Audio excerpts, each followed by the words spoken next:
Because you'll learn more from your failures than you will from your wins. Yeah, and you should be learning from both, 100%. right? What to do and what not to do. And I love the fact that they were talking about what are the facts. Yeah. What are the facts? And that's huge because you've probably heard this, but facts don't have feelings. Right. What are the facts? This table we're on is white. That's a fact. Mm-hmm. We're talking to microphones. Those are facts. There's no feelings there, Right. So when you diagnose your business, man, what are the freaking facts? Yeah. And you're the only person that will be hurt if you lie to yourself. Mm-hmm. If you tell yourself you have good systems and processes and you don't, cool, you won't get any better. Yeah, for sure. And you may not be the only person. Your family may be relying on you. Right. Your family may be relying on you because you told them that you were going to do this and you're going to leave your job and have more time at home. And now here you are dropping the ball. Hey, welcome back to the How to Real Estate Podcast. We are your hosts. This is Jeremy Smith and I'm Kyle Lindsay. Thank you for subscribing and liking, because I know you just did. So if you're with us last episode, we're talking about how to dominate 2024. We started the month off with that. We ended 2023 with that.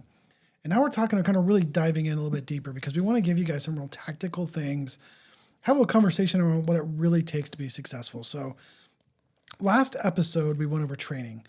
If you haven't listened to that one, don't go back and listen to it right now. You can listen to this one first without having to hear that one first. But this is a little bit of a continuation here. So Jeremy, if you would mind, why don't you recap the 5 things they need to do, the techniques, to really dominate 2024, and then we're going to deep dive into getting clarity. Heck yeah, I'm ready, man. I got the 5 things right here. But dude, so we're in 2024. How rough was 23? Dude, have you ever driven a car with a flat tire? Yeah. What about all 4 flat tires? No. 2. I've driven with 2, not 4. Yeah, I haven't either, but I feel like it would be similar to that. Dude, interest rates skyrocketed. Yeah. Inventory's constrained. Man, production, across the board, like just in our community was down like 20%. Yep. NAR lawsuits. Yep. And buyer agency commission on the chopping block and Yep. uncertainty. And now here we are. Yeah. Right. Two different wars breaking out internationally. Dude. Anyway. Tough year, dude. Inflation. Yes. Inflation, the big one. Dude, I went to the store the other day. I haven't been grocery shopping in a while. Yeah. My wife usually does that, or she does like Instacart. And I went to the grocery store. I got like 4 bags worth of shit. It was like $150. Yep. And I'm like, what in the world? How did this stuff get so expensive? Yes. Dude, it's been rough. It has been. It has been rough. And so why that's important, guys, is because we want to give you the tools to make this year better. Mm-hmm. This list is the tools that you need to make this year so much better than 2023. Some of y'all had great years. Mm-hmm. Some of y'all had outstanding years. Some of you guys had the best years you've had in your business at all. Yep. But most did. This is something that we talk about, and I love thinking about it this way, because it's more of a positive spin. Yes, last year sucked, and what we're saying, but some people had the best years of their career. Certainly. So my business took a little bit of a hit, but when I think about it, someone else's business tripled last year. Yes, absolutely. Why couldn't it have been mine? It could have. It could have. Yep. It could have. You need to own those outcomes, because the more you want to place blame on the market, all the stuff that we talked about right just a minute ago, they don't really matter to your business. Right. They will have an effect, but those are outside influences you can't control. Yep. They'll have all the effect you let them have. Exactly. So what we're talking about today are ways that you can first own your mistakes and own where your faults are. But 2, use these techniques to really get after this year and make it your own. Absolutely. So you guys waited long enough. Here they are. Number 1, what we're going to go a little bit deeper on today is getting clarity. Mm-hmm. Right. Know where you're at, how far you need to go, and put a plan together to get there. Number 2, write down your goals. Mm-hmm. Top 3, places that you can see them. Number 4, plan out your days. Be disciplined with your schedule.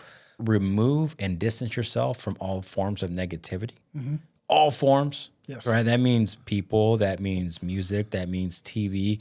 I'm not saying distance yourself from music and TV and people, but negative people. Yes. Negative TV, negative radio, negative books, like negative energy. Get rid of it at all costs.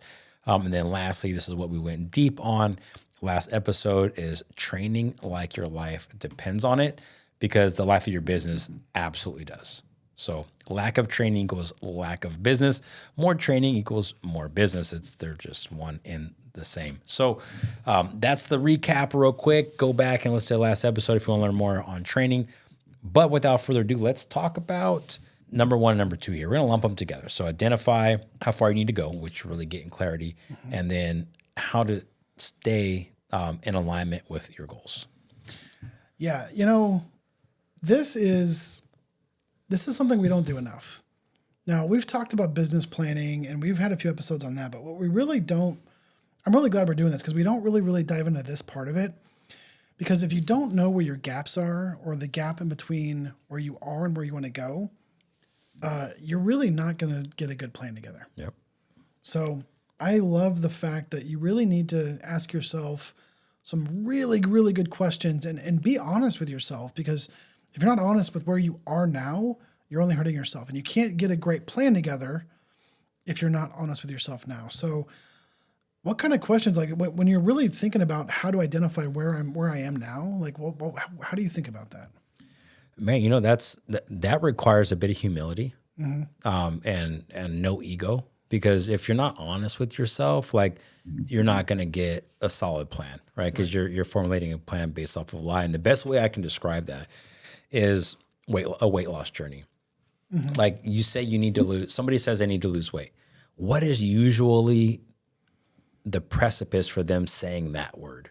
I need to lose weight. Like what precedes that? Not being able to pull your pants all the way up. Yeah, that's one thing. But a lot of times they step on the scale. Yeah. Right? They step on a scale and they get a number. Well, the numbers don't lie. I mean, unless your scale is broke, but assuming you have a correctly working scale and it's calibrated, it's going to be truthful, right? So that is really the essence of understanding where you're at, right? There's no emotion in that. If you get on the scale and it says 300, well, it's just, the scale has no emotion. It's just telling you what it's getting, right? So remove the emotion from it and really figure out, hey, am I a new agent? Yeah. Okay, cool. Am I an experienced agent? Yeah. Okay, cool. Am I somewhat experienced? Yeah. Okay, cool. That's just reality, right? Where am I in my business? Is my business thriving? Is it growing? Is it dying? Does it exist at all? Or did I just get a real estate license and say I'm an entrepreneur? Yeah. Be honest with yourself and figure out where you're at. And there's nothing wrong with it. There's no wrong answer here. This is all part of the growth journey and part of the benefit of being able to self-diagnose and be honest with yourself, because nobody knows your business like you do. Right. Nobody knows your habits and your mindset like you do. So where are you at? And then take stock of that. Okay, here's where I'm at today. All right, now where do I want to go? So you got on the scale, it said 300 pounds. Cool, that's where I'm at today. Don't whine and moan and bitch and beat yourself up about how you got there. It is there, right? You're there, cool. Deal with it, let's move forward. Everything else is history. Now let's focus on fixing this problem, right? So 300 is on the scale. I want to be at 225. Cool, there's 75 pounds that need to be lost there. Cool, so now you know where you're at, you know where you want to go, and now you get to plan how to get there. To really dig in on what you should be thinking about here, I just went through this pretty intense goal setting session, and a lot of what we're talking about was reflected there. These are high level. These guys are the guys who are leading this. They're on YouTube. They're making tons of money. One of them is, I think, going to hit $10 million this year. And he's like, this is my goal setting process right here. And he's just asking himself things like, what are the facts about my lead generation process? What are the facts about my systems behind the scenes? What are my facts about, and he goes through all these areas of his business. So what you really need to be asking yourself is like, what are the facts here? How many leads do I actually generate a month? How good is my follow-up system? Do I have a follow-up system? Can you even measure any of this? Yep.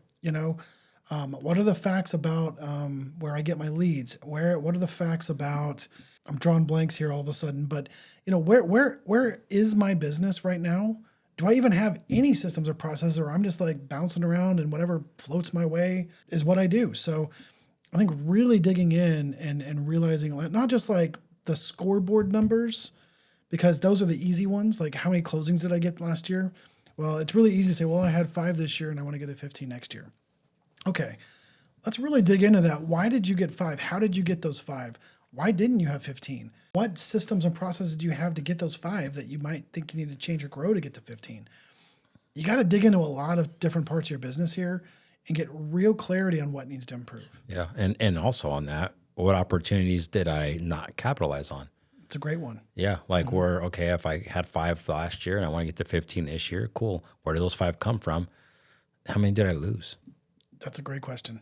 Because you learn more from your failures than you will from your wins. Yeah. And you should be learning from both. 100%. Right. What to do and what not to do.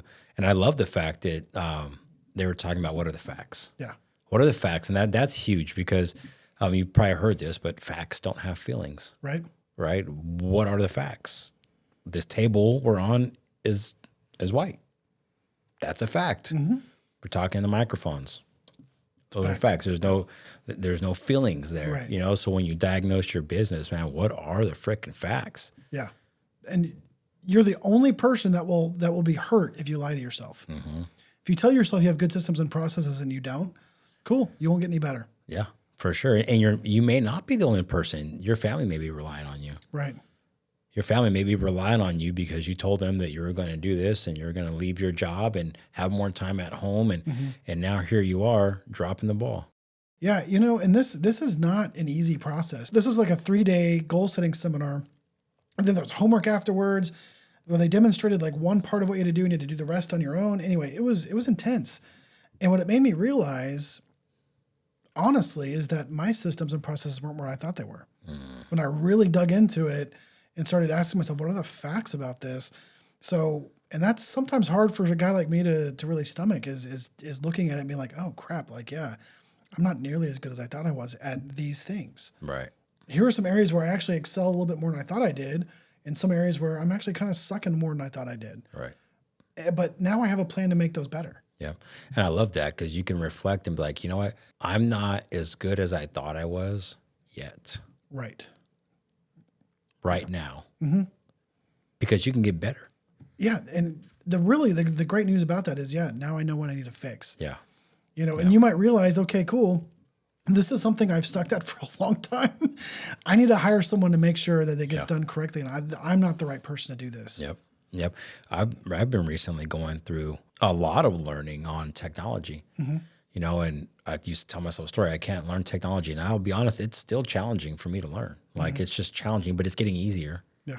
It's getting easier because I'm putting in the work. I'm saying, okay, cool. Where was I at on this? 0 out of 10. It sucked.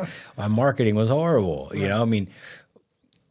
I've always been great at real estate because one of the reasons why is I'll just outwork everybody. Right. But that's grinding, like door knocking, cold calling, relationship building. That's my thing. Like, okay, but what if you want to do something and use technology to even make that even better? Right. And then I was limited. So gave myself a 0 out of 10 score on that. But okay, cool. No problem there. You know, I'm not sad about it. I'm not going to beat myself up about it. It's actually great. Now I know where I'm at and now I know what I need to do. Right. Get out there and learn. So with that seminar that you were in, were you able to identify and plan out some goals? Yeah. I mean, so that it's really cool because the first part, it was like, I said 3 parts. The first part was, where are you at? And then the second part was, where do you want to go? And the third part was how to get there. Got it. And so it's really that simple. Yeah, certainly. Now, simple doesn't always mean easy. Like it's not easy sitting through 2 hours of asking yourself what feels like redundant questions, but you're really digging into, like I said, the facts. Yeah. And there's a lot of questions there about your systems, your processes. So really you want to identify lead generation, follow-up. What happens after you get the client? What happens once you've closed on the client? How do you follow up with your past clients? How do you prospect for new clients? How are you handling your money? And you're asking you these questions over and over, the same questions, but they're applying to different parts of your business. What are the facts? Yeah. What are the facts? How did I do? Was it where I wanted to be? What about the systems and processes behind that? And when you really dig into all of that, you really start seeing your gaps. Yeah. Man, when I used to work for the railroad and we made decisions all day. And what I would tell people is, hey, look, our job is to make these decisions all day long. We make operational decisions, but all the decisions we make are based off of information that we get from somebody else. So if the information is bad, let's just say it's a lie, and then we make a decision based off of a lie, well, then we ended up making a bad decision. Right. But to where we have some shielding from that is, hey, I got this information from this person at this time in this format, and I made this decision. Okay, that makes sense, right? You made the best decision you could based off the information you have. But when we lie to ourselves, we have 100% culpability for how our decisions turn out based off the lie we told ourselves. Yeah. Right? So if you're not dealing with the facts and you're lying to yourself and you're playing the blame game about what happened last year, or what's happening today or what happened yesterday, and you're lying to yourself, you're never going to make a good decision. Yeah. You'll never move forward. You have to dig deep and go through those facts and be 100% honest and remove the emotion. I don't necessarily agree with this stat, but it's probably not too far off from the mark. I've read a study that says in the next 2 years, 50% of real estate agents will drop out of the business. It's going to be tough. Yeah. And those 50%, every single one of them will blame the market. They'll blame an external factor and they won't blame themselves. Yep. The people that stay in the business will take ownership of that, see this as a great opportunity, and they build their skills. Yep. Absolutely. Absolutely. So guys, it's pretty simple, as Kyle said. Identify where you're at now, determine where you want to go, and then plan out your route to get there. Yep. And it's not easy, but it's pretty simple. Pretty simple. Because what we're going to talk about next is actually, where do you want to go? Yeah. Because once you know where you are, you can set a goal for where you want to go. Right. Well, what we're going to talk about is 3 goals. Right. So, and that's what we refer to as our goals, right? It's, hey, I want to accomplish this or even go there. Like my daughter, Leilani, she likes to travel. So last year she had a travel goal and she reached her travel goal. So she literally went where she wanted to go, right? So in order for her to do that, though, she had to really make that goal top of mind so that she could plan it, because it was a trip to California and it's going to involve airline tickets and staying with friends and family and coordinating time. And, there were some moving parts that were involved in her trip. So in order for her to keep that top of mind, she had places that she could remember it. So on her dream board, she had this goal there. What I recommend people do is they write down these goals. I like handwriting. I know not everybody does, but there is scientific evidence to support that if you write something down, you're going to retain that information a little bit more. It's going to stick because you actually created it on the paper or whatever you write on. So write it down and put those top 3 goals in places that you can see them every single day. Put them in places that you can see them, because when you see things over and over and over again, it just becomes part of your subconscious. You don't have to continue to think about it and try to remember it. You know your numbers, right? You know what you want to do, you know where you want to go, and you're seeing that every day. Yeah, not only are you just constantly inundated with your goals that you set and you're reminding yourself about them, there's something that if y'all haven't heard this before, Google it. It's called the reticular activating system.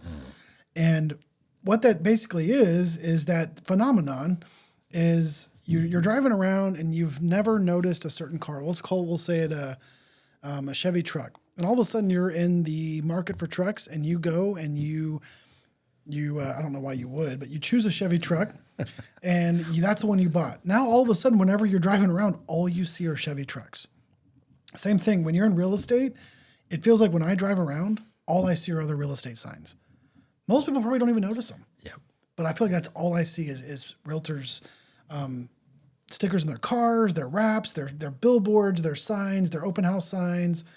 I see it everywhere because I'm a realtor and I think about that. My brain is looking for that. So if you are constantly reminding yourself about your goals, if say one of your goals is I want to build a farm area, the more you see it, the more you think about it, the more your brain will start noticing opportunities to build that farm area. Yep. You'll start rethinking things you see and you find you'll visit a new restaurant and think, man, I should partner with them for an advertisement to my farm area. Yep. Or maybe I'll make a post about this restaurant to my farm. Anyway, you get where I'm going here is the more you see it, the more you think about it, the more your brain interprets things and finds ways to incorporate that in your life. Yep.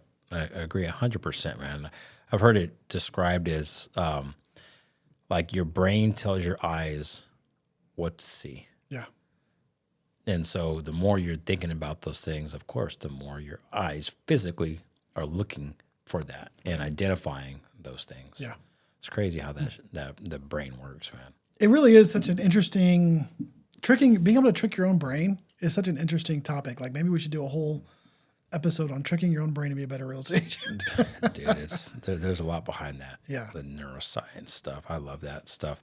So writing down your 3 goals, put it in places where you can see them. What are some places, Kyle, if you did this, which I think you did, but if you did this, what are some places where you would put these goals so that you could see them? To take a step back to answer your question a little bit better. So I like to write my goals long form. Like I do like to write it by hand in my journal here, my bullet journal. And I like to define the goal, not just by the goal itself, like give it a title. Occasionally, depending on how important the goal is, I'll give it like a mission. Gotcha. Like this is Operation Phoenix or Mission Restart. I don't know, whatever you want to call it. Give it something catchy. Title it somehow. Yeah. But also, you want to pair that with a why. Why is this goal important? So I like to take those things, and then I do like to narrow those down into 1 or 2 sentences max. The simpler the better, the shorter the better, because I want to put those on a sticky note. And I don't need this tiny, cramped, handwritten thing where I'm going to squint to try to see it. I want, like, if you can, the shorter the better. Maybe even just the title you gave it, like Operation whatever it was, Operation Phoenix, if that's what you want to call it, just to remind yourself. And then I'm going to put that on my computer screen. I might even, I've done this before. I don't have it right now, but I've done this where, like you mentioned last episode, I've done a screensaver before. Yeah. Like with my wallpaper, my computer has my goals listed. Yep. And part of a vision board, like a few big things there. The mirrors, of course. Yeah. Iconic. I mean, I grew up watching Rocky, so you better believe I got that sticky note on the mirror, and when I accomplish it, I crumble it like Rocky. Like I love it. But yeah, the more places you can put it, the better. Yeah, absolutely. Some other ideas too is your phone. Mm-hmm. Everybody's on their phone. Like you have your wallpaper or whatever, your screensaver on your phone. I've done that. I did that when I was doing 75 hard, and I had on there as day 1. Oh yeah. And I did that because for me, I wanted to look at every day like it was day 1. That's cool. Right, because the first day is easy, right? So day 62, and 75 hard is not so freaking easy. Right. So, neither is day 30. I say probably day 35, 40. Like those are probably the tougher days because you're like, I still have so much farther to go. Right. But it's all perspective, right? So I had it on there day 1. Like every day was day 1. But I've done on the phone, in my truck. There's little sticky notes in my truck, on my desk, at the office, in the bathroom. You can even go so far as to put them in the shower. Yeah. If you have glass walls in your shower or whatever, you put sticky notes in there. Anywhere and everywhere that you could possibly. There's not too many places that you can have this stuff because, like Kyle mentioned, the more you see it, the more it's on your mind, the more your brain is going to tell your eyes to go out there and look for it. And not just your eyes, your ears, right? It's going to go hear opportunities, see opportunities, go out there and get this because it's consistently on your mind. So anywhere and everywhere. Yeah.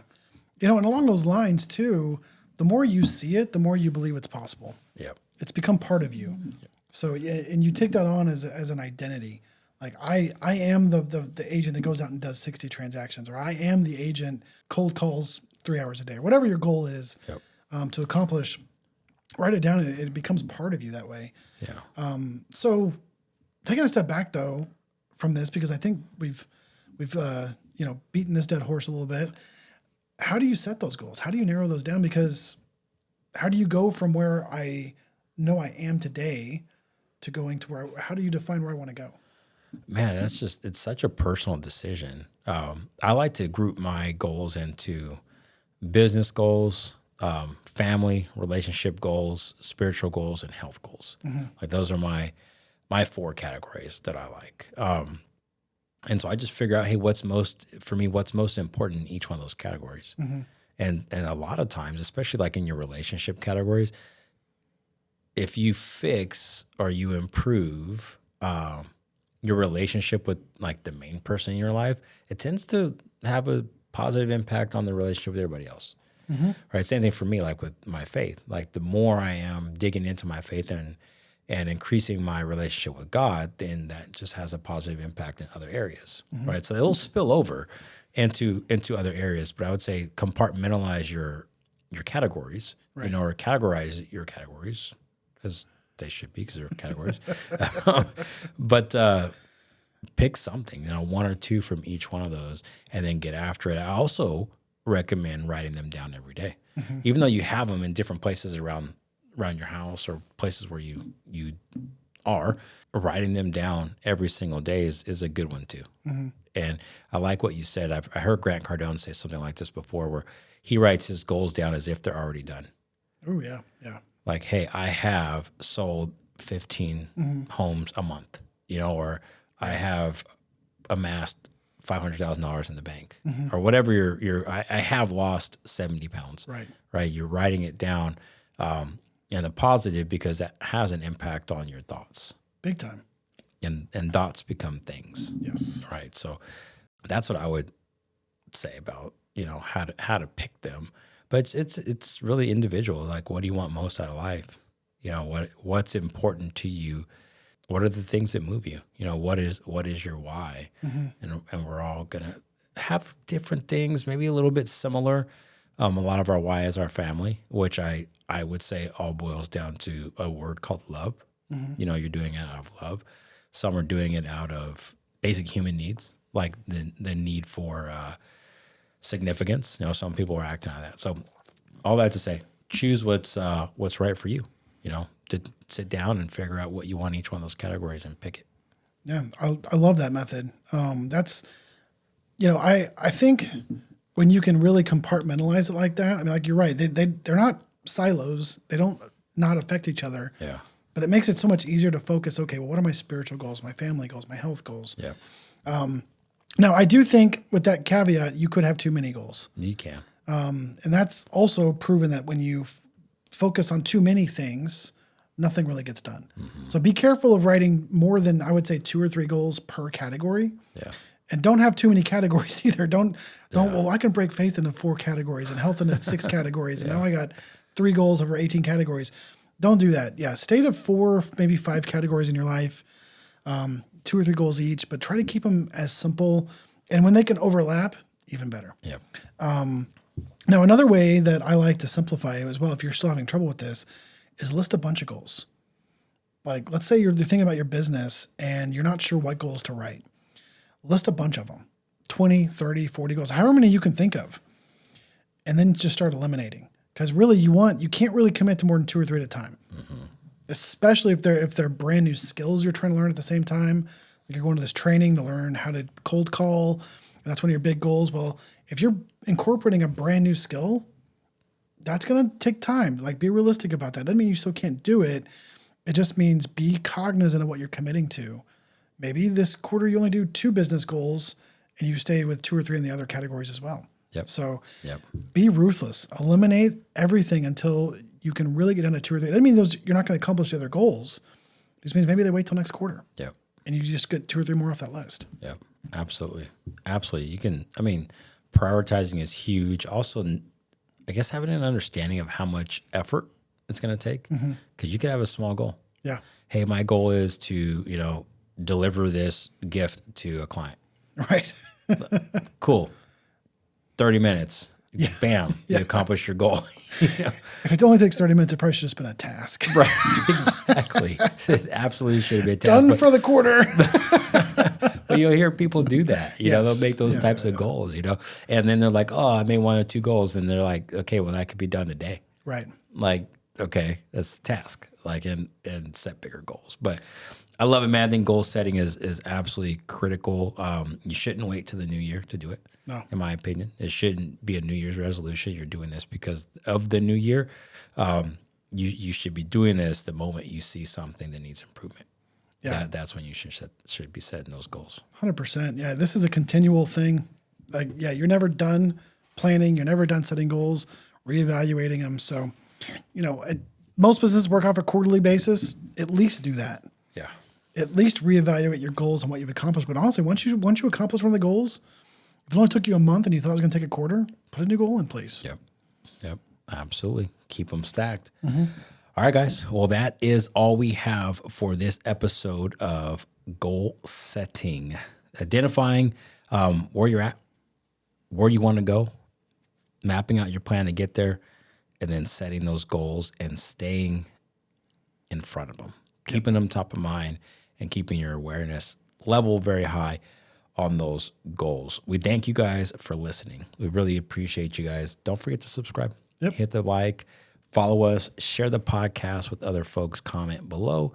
If you have any questions, we love getting y'all's questions. If you didn't hear the episode we had a few episodes ago, we answered a bunch of questions from some pretty well-known people who like our podcast. Yeah, our fandom reaches wide. Yeah, it is. So if you guys haven't heard that, go back and listen to that. This is the How to Real Estate Podcast, and we are your hosts, Kyle Lindsay and myself, Jeremy Smith. Appreciate you guys. Happy New Year. Yeah. Peace.